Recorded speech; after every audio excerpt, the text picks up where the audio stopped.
हा शब्द त्यांच्यासाठी लागू होतो. राजकारणामध्ये अनेक संकट त्यांच्यावर आली, परंतु ते कधी डगमगले नाहीत, कधी त्याची चिंताही केली नाही त्यांनी. मला काय करायचं, मला काय निर्णय घ्यायचा, ते बेधडकपणे घेत होते. कालच शेवटची माझी त्यांची भेट झाली, काल कॅबिनेटला ते होते. तुमची भेट हवी, थोडी 5 मिनिटाची मीटिंग करायची. मग सकाळी 6:30ला येतो का? आम्हाला सुद्धा वाटत, अरे बापरे, सकाळी 6:30ला कसं काय? परंतु त्यांच्यासमोर बोलायची हिंमत आमची सुद्धा होत नव्हती.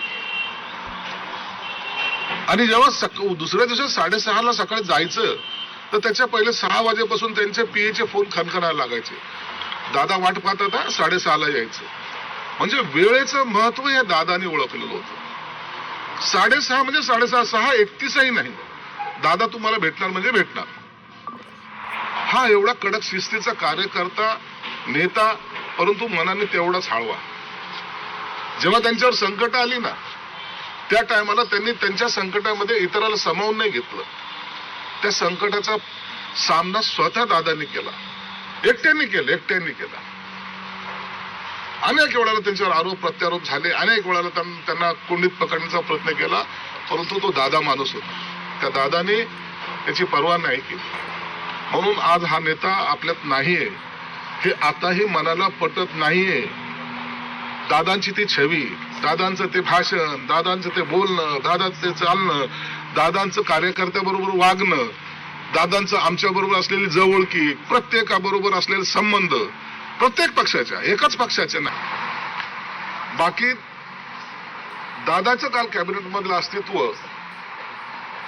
मला वाटतं काळाचा हा महिमा असेल, किंवा काळाचं त्यांना जाणीव झाली असेल की आता काय, उद्याचं काय. म्हणून ते जास्त न बोलता कॅबिनेट संपल्याबरोबर गेले. दादांना मी जवळून पाहिलेलं आहे. अनेक वर्ष त्यांच्या बरोबर विधानसभेमध्ये काम करायचा मला योग आलेला आहे.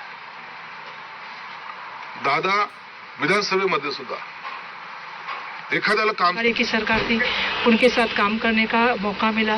जिस तरह से उनकी काम करने की शैली थी, वो सब पूरा महाराष्ट्र जानता है कि टाइम के साथ काम करना, सिंसियरली काम करना, महाराष्ट्र हित के लिए काम करना और महाराष्ट्र के विकास में जो काम करने वाली भूमिका उनकी रही है.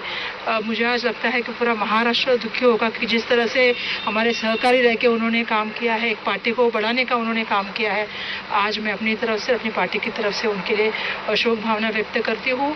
और मुझे बहुत शौक लगा, क्योंकि आप भी देख रहे हैं, मैं जस्ट अभी लैंड होके आई हूँ, और जब मैंने फ्लाइट में जब ये बात सुनी तो मुझे बहुत शौक हुआ, क्योंकि उनके साथ काम करने का मेरा भी अनुभव रहा है.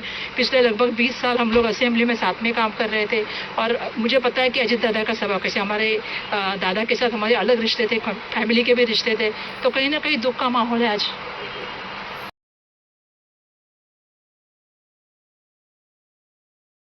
व्यक्तिगत रूप से और पार्टी की तरफ से महाराष्ट्र के इस पुराने सहयोगियों को मैं श्रद्धांजलि अर्पित करता हूँ. भगवान उनके आत्मा को शांति दे, ये ईश्वर चरणों में प्रार्थना करता हूँ. नमस्कार.